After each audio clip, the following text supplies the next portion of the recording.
Hello and welcome. आज हम बात करने वाले हैं सीरीज के with in anybody can learn English में आर्टिकल्स की। आर्टिकल्स जो बहुत बार कंफ्यूजन क्रिएट करते हैं, बहुत सारे लोगों को कंफ्यूजन है कि आर्टिकल्स क्या होते हैं। तो कुछ तो स्पेसिफिक चीज़ें हैं जो हमको पता होंगी, हम देख लेते हैं क्या। तो यहाँ पर बना हुआ है एक फिगर, एक पिक्चर है, इसको ध्यान से देखिए। आर्टिकल्स के विद इन आती हैं तीन चीज़ें, ए एंड द, यानी तीन चीजें कौन कौन सी हो गई, ए एंड और द। इसकी डिटेल में हम जाएंगे, लेकिन इससे पहले मैं आपको इसका एक और डिवीजन बता दूं।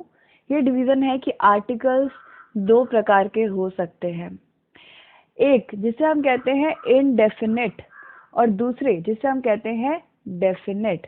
अभी इनडेफिनेट का मतलब क्या होता है? इनडेफिनेट यानी कुछ डेफिनेट नहीं है, कुछ स्पेशल नहीं है, कुछ खास नहीं है, या कुछ आम सी बात है, इनडेफिनेट। ठीक है। वही अगर हम बात करें डेफिनेट की, तो डेफिनेट का मतलब होता है कोई डेफिनेट चीज, कोई कंफर्म चीज, कोई खास चीज, कोई पर्टिकुलर या कोई स्पेशल चीज। ठीक है।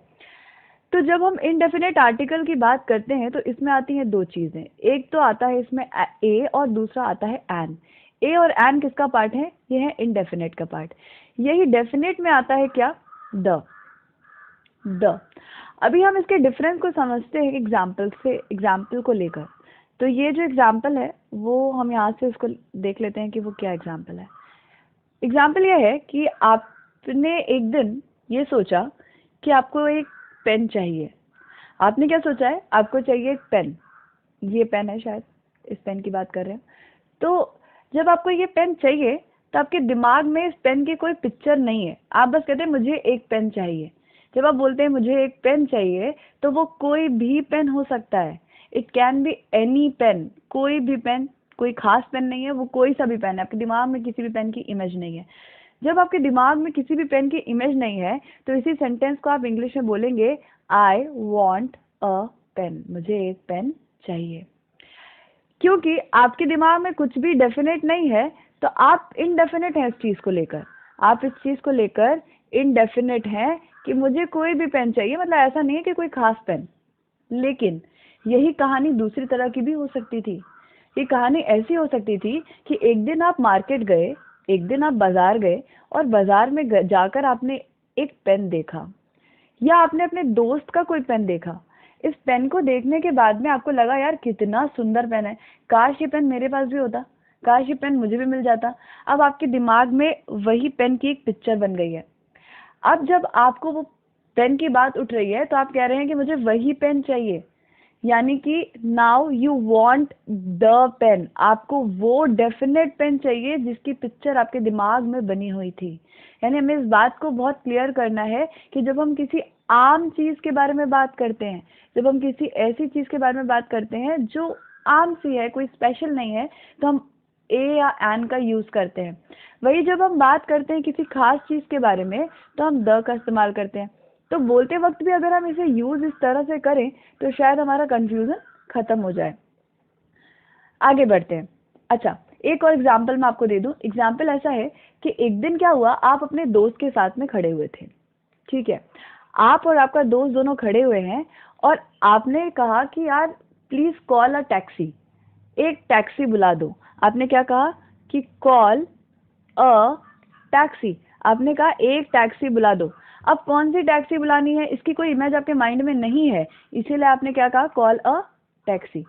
यही अगर आप खड़े होकर सामने एक टैक्सी को देख रहे होते, आपके दिमाग में होता कि इसी टैक्सी को बुला दो, यही टैक्सी बुला दो ना भाई, तो आप क्या कहते अपने दोस्त से? आप कहते अपने दोस्त से कॉल द टैक्सी। तो ये बात बहुत क्लियर करनी है कि जब किसी आम चीज की बात हो तो वहाँ ए यूज होता है, एन यूज होता है, और जब किसी खास चीज की बात हो तो वहां पर, या डेफिनेट चीज की बात हो तो वहां पर द यूज होता है। आगे बढ़ते देखते हैं, यहाँ पर लिखा हुआ है, यहाँ पर बात करेंगे हम एक दूसरी चीज के बारे में, एक अम्ब्रेला है। ठीक है। अब आपने क्या कहा? आपने कहा आई वॉन्ट, मतलब आपको क्या कहना है? आप कहते हैं कि मुझे एक अम्ब्रेला चाहिए, मुझे एक अम्ब्रेला चाहिए। अब ये जो अम्ब्रेला है, इसकी कोई पिक्चर आपके माइंड में नहीं है, आप किसी खास अम्ब्रेला के बारे में नहीं सोच रहे, आपको बस एक छाता चाहिए, मुझे एक छाता चाहिए। तो जब आप इसको इंग्लिश में बोलेंगे तो बोलेंगे आई वॉन्ट अ अम्ब्रेला? नहीं, अ नहीं लगा सकते यहाँ पर। क्यों? क्योंकि यहाँ पर हमें एन लगाना पड़ेगा, और हमने यहाँ पर अ की बजाय एन क्यों लगाया? उसका रीजन ये है कि अम्ब्रेला स्टार्ट होता है यू से, और ये क्या है, यू क्या है, एक वावल है। तो जब हम बात करते हैं वावल की, तो वावल में आते हैं ए, ई, आई, ओ, यू। इससे स्टार्ट होने वाले अगर कोई भी वर्ड है तो उनके पहले हम ए का यूज नहीं करते, उनके पहले हमेशा हम एन का यूज करते हैं। तो आप क्या बोलेंगे कि मुझे एक छाता चाहिए, तो आप उस एक के लिए ए नहीं लगाकर एन लगाएंगे, I want an umbrella, right. अच्छा, लेकिन आप पिछले दिन बाजार गए और आपने वहां पर एक छाता देखा जो कि काफी सुंदर था, कलरफुल था, बहुत अच्छा लग रहा था। तो आपने सोचा यार कि इतना सुंदर छाता है, काश मुझे ये छाता मिल जाता। तो आपके दिमाग में उस छाते की एक इमेज है और आप एक छाते के बारे में सोच रहे हैं। तो जब आप इस छाते की बात करेंगे तो आप यहाँ पर एन का यूज नहीं करेंगे, क्योंकि जब कोई चीज खास है जिसके बारे में आपने पहले से सोचा हुआ है, आपके माइंड में कोई इंप्रेशन है, तो आप वहां पर किसका यूज करते हैं? डेफिनेट आर्टिकल द का। तो आप इसी सेंटेंस को आई वॉन्ट द अम्ब्रेला की तरह यूज कर सकते हैं। आई वॉन्ट एन अम्ब्रेला कोई भी दे दो, लेकिन आई वॉन्ट द अम्ब्रेला खास अम्ब्रेला है, वो ऐसा छाता है जिसके बारे में मैंने सोचा है, जिसको मैंने पहले देखा है, जिसका पहले जिक्र किया होगा शायद।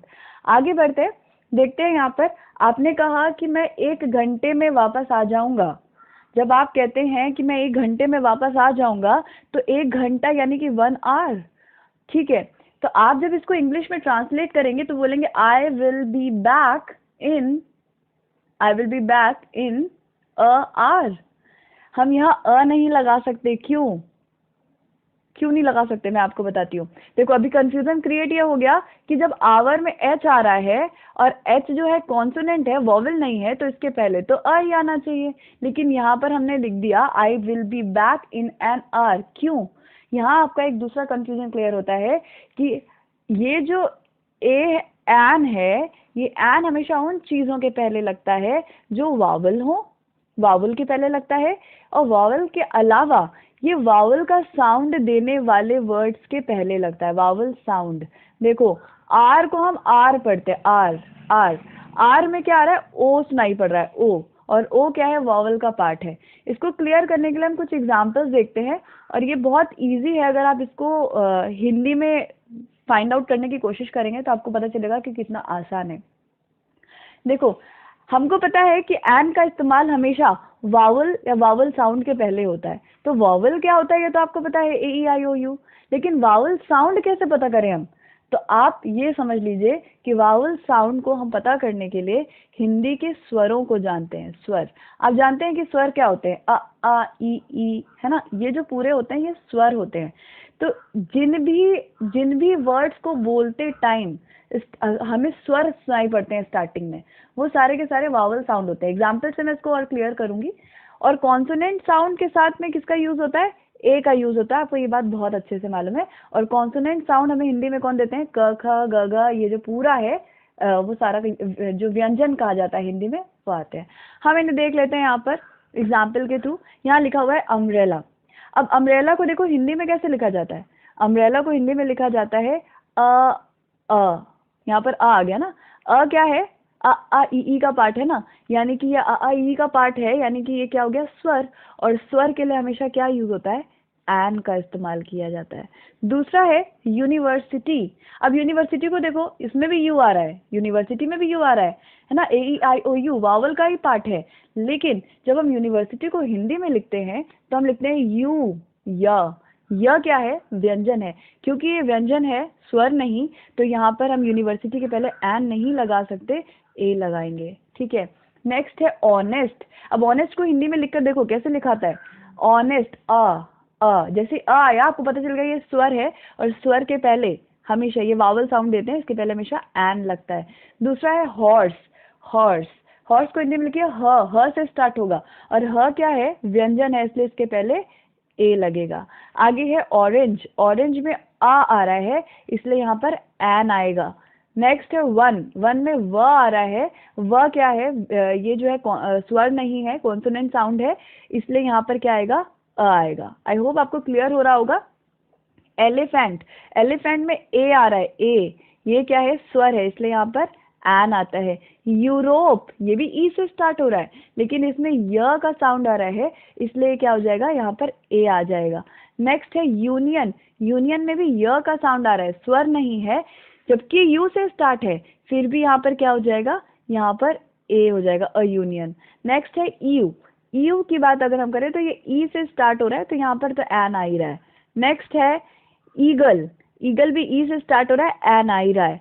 नेक्स्ट है, यहाँ पर लिखा हुआ है, इसको पढ़ते हैं एयर, एयर है ना, तो यहाँ पर ए का साउंड आ रहा है, इसलिए जैसे ही ए का साउंड आएगा ये स्वर का पार्ट हो जाएगा, इसलिए यहाँ पर आ जाएगा एन। तो ये चीज़ें बहुत इंपॉर्टेंट है। कुछ और भी एग्जाम्पल्स हम देख लेते हैं। लिखा हुआ है फॉरेस्ट, फॉरेस्ट, फ, फ क्या है, ये जो है स्वर नहीं है, ये जो है व्यंजन है, इसलिए यहाँ पर आएगा क्या, ए। नेक्स्ट है एफ आई आर, ये भी एफ से स्टार्ट हो रहा है, लेकिन एफ आई आर को हिंदी में कैसे लिखते हैं, ए एफ, एफ, तो ए से आ गया ना, तो एफ आई आर के पहले क्या हो जाएगा, an, N F I R. Next है मेंबर, मेंबर में की बात अगर हम करें तो ये म है यानी कि ए आएगा यहाँ पर। एम एल ए, एम से स्टार्ट हो रहा है लेकिन हिंदी में कैसे लिखते हैं, M, A M, M, M L A, तो क्योंकि ए है, स्वर का साउंड दे रहा है, तो यहाँ पर क्या आ जाएगा, यहाँ पर आ जाएगा एन। नेक्स्ट है एम पी, सेम, एन आ जाएगा। एस डी ओ, देखो भाई एस से स्टार्ट हो रहा है, कोई वावल नहीं है, लेकिन लिखा कैसे जाता है हिंदी में, एस, ए और स, एस, एस डी ओ, क्योंकि ए से स्टार्ट हो रहा है तो क्या हो जाएगा, ये हो जाएगा फिर वावल साउंड यानी कि एन। एल एल बी, देखो एल से स्टार्ट हो रहा है, वावल नहीं है, लेकिन हिंदी में कैसे लिखते हैं हम, ए एल, ए ल, ए और ल, एल एल बी, तो यहाँ पर ए से स्टार्ट होने के कारण ये क्या हो जाएगा, एन हो जाएगा। नेक्स्ट है यूनिट, य से स्टार्ट हो रहा है, जबकि यू से वावल ही होता है, लेकिन क्योंकि हिंदी में ये य से स्टार्ट हो रहा है, इसलिए यूनिट के पहले ए ही लगता है, अ यूनिट है ना। नेक्स्ट है यूनिक, य से स्टार्ट होने के कारण ए लगेगा। नेक्स्ट है यूज, य से स्टार्ट होने के कारण ए लगेगा। हिस्टोरिकल, तो ह से स्टार्ट होने के कारण इसके पहले क्या लगेगा, ए लगेगा। देखो ए, एन और द। अच्छा, अभी ए और एन को एक साथ रखा जाता है और द को अलग, मतलब ए और एन एक ही जैसा काम करते हैं काफी हद तक, और द काफी हद तक एक सेपरेट काम करता है, एक अलग काम करता है। ए और एन के विदिन हम देख सकते हैं, यहाँ लिखा हुआ है used for object that are not specific और one of several things of similar types. ये ए और एन हमेशा उन चीजों के लिए यूज होता है जो खास नहीं है या जो आम है। जैसे यहाँ पर एग्जाम्पल लिखा हुआ है, I need a phone, a phone, तो फोन तो कई प्रकार के हो सकते हैं ना, तो जो चीज कई प्रकार की हो सकती है, जो चीज आम है, उसके लिए ए या एन का इस्तेमाल किया जाता है। ठीक है, आई होप कि बात समझ में आई होगी। आगे बढ़ते हैं, लिखा हुआ है use the first time we introduce an object. देखो, जब हम किसी चीज के बारे में पहली बार बात कर रहे होते हैं, अगर हम किसी से बात कर रहे हैं और उस व्यक्ति को पता नहीं है किसी चीज के बारे में और हम पहली बार उसका जिक्र कर रहे हैं, तो जब हम किसी चीज का जिक्र पहली बार करते हैं तो उसमें भी हम अ या एन का इस्तेमाल करते हैं, ए या एन का इस्तेमाल करते हैं। नेक्स्ट लिखा हुआ है use as a synonym for the number one. मतलब सिनोनिम का मतलब क्या होता है, समानार्थी या सेम अर्थ देने वाला, है ना, समान अर्थ देने वाला। तो अ का इस्तेमाल कभी कभी वन के सेंस में भी किया जाता है, यानी कि अगर हमें एक दिखाना ना, कहते हैं एक एप्पल, है ना, एक सेब, तो हम कहेंगे अ एप्पल, एन एप्पल, या कह सकते हैं एक पेन, तो अ पेन, है ना। तो हम किसी एक को दिखाने के लिए भी ए या एन का इस्तेमाल करते हैं। आगे लिखा हुआ है, जैसे यहाँ पर एक एग्जाम्पल दिया हुआ है, they bought a computer, a computer लिखा है यानी एक कंप्यूटर की बात की जा रही है। आगे लिखा हुआ है use to indicate one group. अच्छा, वन ऑफ अ ग्रुप, जैसे कोई ग्रुप है, उस ग्रुप के किसी एक व्यक्ति की अगर बात करनी है तो वन को रिप्रेजेंट करने के लिए भी ए या एन का इस्तेमाल किया जाता है। जैसे लिखा हुआ है शी इज अ सिंगर, तो बहुत सारे सिंगरों का ग्रुप होगा शायद, उसमें से वो एक सिंगर है। द देख लेते हैं, क्या लिखा हुआ है, use for specific object that both the speaker and the listener know. अब देखो, फॉर एग्जाम्पल कि मेरी और आपकी किसी मुद्दे पर ऑलरेडी बात हो चुकी है, मैंने आपसे किसी किताब के बारे में, किसी बुक के बारे में बात की थी। अब जब मैं उस बुक के बारे में दोबारा बात करूंगी ना, तो आप भी उस बुक को जानते हो और मैं भी उस बुक को जानती हूँ, तो हम उस स्पेसिफिक, उस खास किताब के लिए द का इस्तेमाल कर सकते हैं। लेकिन अगर मैंने उस बुक के बारे में आपसे कभी भी बात नहीं करी, आज पहली बार मैं उस बुक के बारे में आपसे बात कर रही हूँ, तो वहां पर हम अ का इस्तेमाल करते हैं या ए का इस्तेमाल करते थे। आगे लिखा हुआ है used when we mention the object again, जब किसी चीज का जिक्र हम दोबारा करते हैं। वही मैंने कहा ना, जो पहले बात कर चुके हैं जिसके बारे में, उसके बारे में अगर दोबारा बात करेंगे तो हम द का इस्तेमाल करेंगे। The movie is based on the real life incident. अब कौन सी मूवी की बात हो रही है? उस मूवी की जिस बारे में हम पहले भी बात किए होंगे। ठीक है, आगे बढ़ते हैं। लिखा हुआ है use before plural countries, other plural regions and bodies of the water. अगर किसी देश का नाम, किसी समुद्र का नाम या फिर किसी और स्थान का नाम प्लूरल है यानी जिसमें एस या एस लगता है, तो उसके पहले भी द लगाया जाता है। जैसे कि नीदरलैंड है ना, तो नीदरलैंड्स बोलते हैं उसको, तो क्योंकि ये प्लूरल है, इसमें एस लगा हुआ है, एस इसमें लगा हो, एस या ई एस जिसमें लगा हो उसे प्लूरल कहते हैं। क्योंकि इसमें एस लगा हुआ है इसलिए इसके आगे हम द का इस्तेमाल कर लेते हैं। ये सब बेसिक रूल्स है, इसको मैं आगे भी आपको एक बार गोल्डन रूल में रिवाइज करवाऊंगी जिससे आपको एक क्लियर हो जाए। आगे देखते हैं, लिखा हुआ है use before the certain adjectives to give a plural meaning.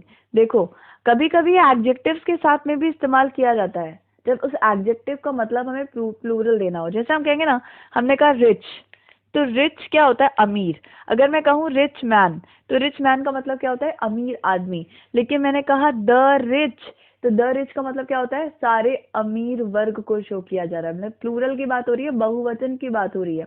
तो हम इन जगहों पर द का इस्तेमाल करते हैं। तो आई होप आप समझ गए होंगे कि हम कहाँ कहाँ पर द का इस्तेमाल कर रहे हैं। और अगर आप एक बार इसको समझ गए हैं तो मैं आपसे ये चीज़ कहूँगी कि ज़रूर इसका एक बारी स्क्रीनशॉट ले लीजिए, क्योंकि इम्पॉर्टेंट है। आगे गोल्डन रूल्स के भी स्क्रीनशॉट आपको मैं कहूँगी लेने के लिए। फिलहाल तो अभी के लिए आप इसका स्क्रीनशॉट ले लीजिए, आगे बढ़ते हैं। हाँ, नेक्स्ट चलते हैं। आर्टिकल्स को दो हिस्सों में बांटा जाता है, एक जिसे हम कहते हैं इनडेफिनेट आर्टिकल्स और दूसरा है डेफिनेट आर्टिकल्स। क्या आपको पता है कि इनडेफिनेट का क्या मतलब होता है? इनडेफिनेट का मतलब होता है जो कंफर्म नहीं है, जो फिक्स्ड नहीं है, जो बहुत आम है।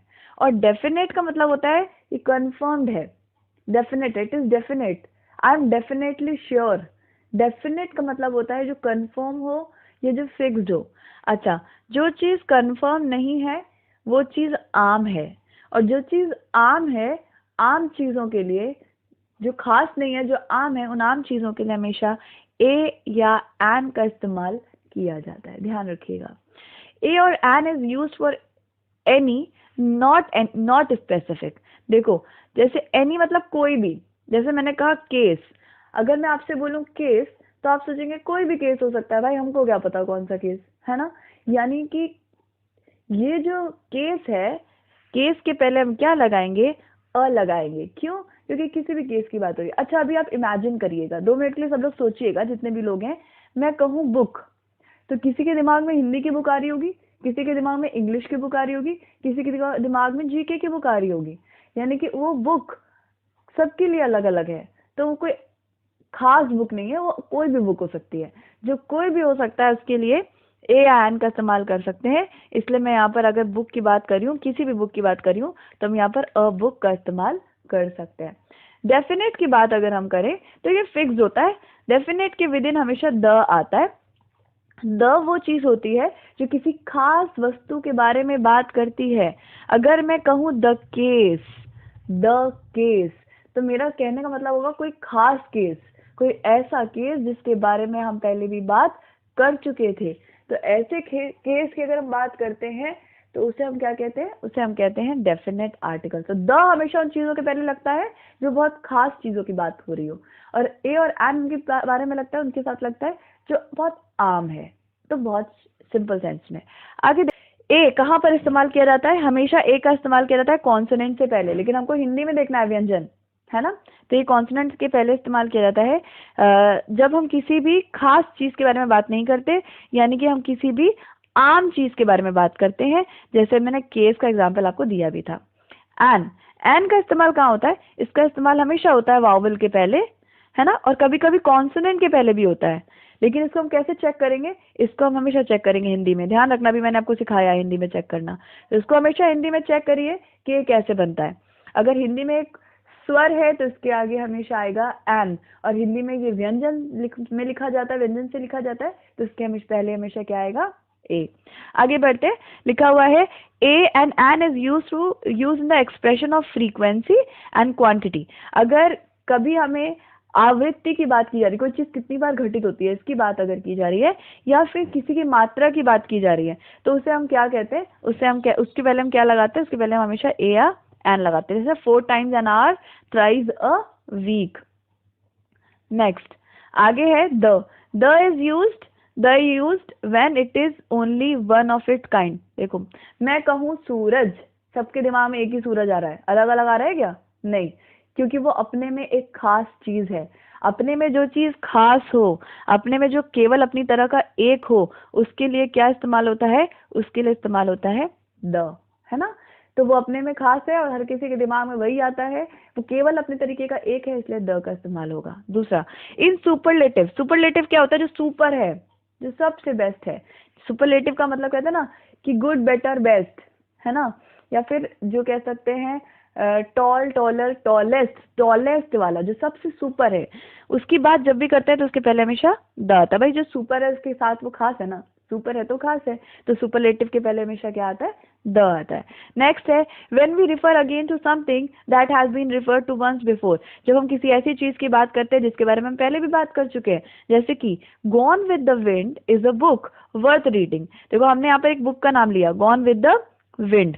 अब इस बुक के बारे में हम दोबारा बात कर रहे हैं तो क्या नाम ले रहे हैं इसका, द बुक, क्योंकि हम उसी बुक की बात कर रहे हैं, उसका जिक्र दोबारा कर रहे हैं, तो क्योंकि हम उसी बुक की बात दोबारा करें तो वो एक खास किताब हो गई, और एक खास किताब के लिए हम किसका इस्तेमाल करेंगे, द का।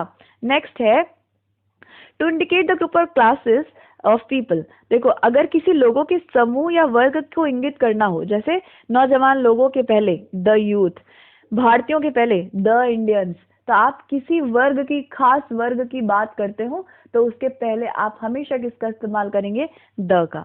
आगे देखते हैं क्या लिखा हुआ है, before ocean, seas, rivers, island, mountain, chains, desert, countries with plural names, noun, forms, point of compass in, ठीक है। तो हमने कहा महासागर, समुद्र, नदी, द्वीप, पर्वत श्रृंखला, रेगिस्तानी देश, दिशाओं के नाम के पहले हमेशा द का इस्तेमाल होता है। देखो ये याद रखना जरूरी है, हमारा बेसिक है ना, अगर हमें बेसिक नहीं पता होगा तो हम आगे चलकर इंग्लिश कैसे सीख पाएंगे, इसलिए इन चीजों को अच्छे से लर्न कर लीजिएगा, याद कर लीजिएगा।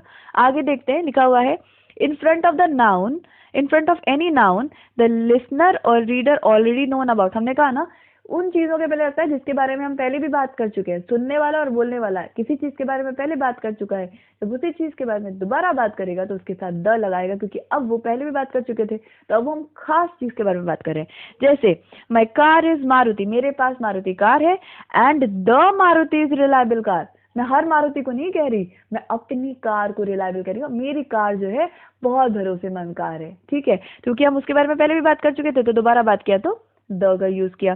आगे लिखा हुआ है before names of hotels, newspapers, musical instruments, name of large organisations, बड़े बड़े ऑर्गेनाइजेशन के नाम हो गए, न्यूज़पेपर का नाम हो गया, होटल का नाम हो गया, या किसी वाद्य यंत्र का नाम हो गया, तो उसके पहले भी हम द लगाते हैं, जैसे द हिल्टन्स, द इंडियन एक्सप्रेस, या एक बड़ी सी ऑर्गेनाइजेशन है द यूनाइटेड नेशन। ठीक है, बात समझ। उम्मीद है आपको वीडियो अच्छा लगा होगा। हमारे channel we assist you Kapoor को YouTube पे सर्च करिए। इस चैनल पर आपको बहुत सारे इंटरेस्टिंग वीडियोस मिल जाएंगे जो आपके आने वाले कई एग्जाम्स के लिए बहुत हेल्पफुल होंगे। हमें मोटिवेट करने के लिए चैनल पे पड़े हुए वीडियोस को लाइक जरूर करिए और शेयर करना बिल्कुल मत भूलिए।